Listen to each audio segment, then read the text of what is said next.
বয়স মাত্র ১২ বছর, অথচ এই বয়সেই শরীরের ওজন ৮০ কেজি। এখানেই শেষ নয়, দিনরাত মিলিয়ে বিরতিহীনভাবে ৩৫ থেকে ৪০ লিটার পানি পান করছে শিশুটি। এমন একটি অস্বাভাবিক ও বিরল শারীরিক জটিলতায় ভুগছে শিশু সোহাগী। অতিরিক্ত ওজন আর অনবরত পানি পানের কারণে শরীর ফুলে যাওয়া সহ বেঁকে গেছে তার ২ পা।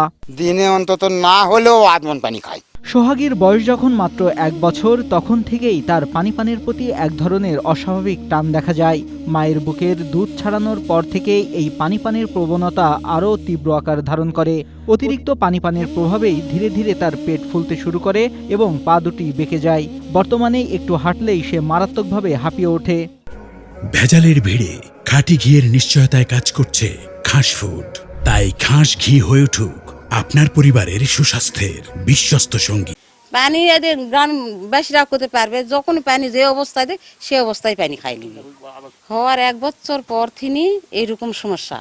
৩ বছর পর হাঁটপা শিখেছে, হাঁটপা শিখেও ওজনের জন্য বাচ্চার পা বেঁকা হয়ে যাচ্ছে। পানি খাই, ভর্তি পানি খাই, মন খানেকে পানি খাই, পানি খাই খালি ওইভাবে থাকে, কিন্তু সিয়ারা কমে না। নওগাঁর মহাদেবপুর উপজেলার সফাপুর ইউনিয়নের সর্দারপাড়া এলাকার বাসিন্দা হাফিজুল ইসলাম ও হাসিনা বেগম দম্পতির ছোট মেয়ে সোহাগী। দিনমজুর বাবা আর গৃহিণী মায়ের ৩ কন্যা ও ১ ছেলের মধ্যে সে সবার ছোট। সোহাগী জানায়, অতিরিক্ত মোটা হয়ে যাওয়ায় চলাফেরা করতে তার অনেক কষ্ট হয়। তীব্র গরমে এই কষ্ট আরও বেড়ে যায়।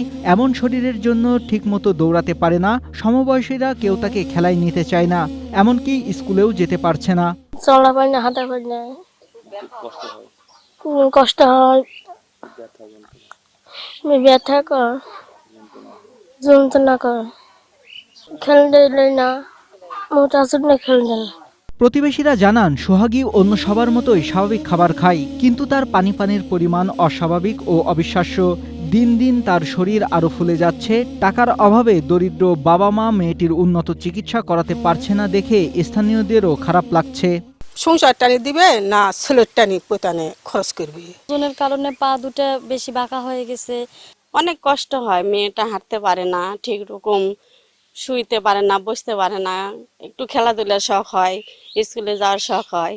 নওগাঁ জেলা সিভিল সার্জন মোহাম্মদ আমিনুল ইসলাম জানান, প্রাথমিকভাবে ধারণা করা হচ্ছে শিশুটির শরীরে গ্রোথ হরমোনের সমস্যা রয়েছে অথবা ব্রেইনে টিউমার থাকতে পারে। পাশাপাশি মহাদেবপুর উপজেলা স্বাস্থ্য কমপ্লেক্স অথবা নওগাঁ সদর জেলা হাসপাতালে শিশুটির বিনামূল্যে প্রয়োজনীয় সব চিকিৎসা নিশ্চিত করার প্রতিশ্রুতিও দেন তিনি। তারা বেশ বিলম্ব করে ফেলছে, আর যাতে বিলম্ব না করে অতি শীঘ্রই যেন আমাদের স্বাস্থ্য কমপ্লেক্সে এসে দেখায় এবং পরবর্তীতে প্রয়োজনীয় সহযোগিতা লাগলে আমি সকল সহযোগিতা তাদের করব। এখন সরকারি এই প্রতিশ্রুতির দ্রুত বাস্তবায়ন ও সঠিক চিকিৎসার মাধ্যমে সোহাগী আবার সুস্থ হয়ে স্বাভাবিক জীবনে ফিরে আসবে, এমনটাই প্রত্যাশা এলাকাবাসীর। Desk report, Asia post.